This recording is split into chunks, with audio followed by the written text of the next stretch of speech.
Our incident investigation life-preserving principle means we strive to learn from our mistakes and determine the root causes for the incident. We can then develop corrective actions to prevent future incidents. The investigation focused on 3 root causes of this incident. The first root cause was that the work was not properly planned. As part of our pre-planning life-preserving principle, we identify the likely hazards associated with work and plan for controls to manage hazards. In this case, the work planning should have taken into account the hazards to workers below the area where concrete pouring was occurring. The area should have been marked off to exclude workers from the hazard. An important tool to facilitate this is the task hazard assessment. The next root cause was that the workers did not recognize the hazard of working directly under active wet concrete pour.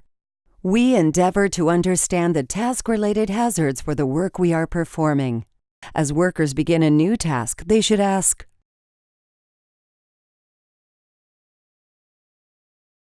The final root cause the investigation determined was that our worker was not properly trained to recognize the hazards of this particular type of activity. Our life-preserving principle of safety orientation and training means we train every worker to understand the hazards they will encounter on the job. Workers on a construction site are to be trained in construction-related hazards so that they're aware of the risks that are present on the site. In this way, we are able to continuously assess the work activities to see that the hazards are being controlled.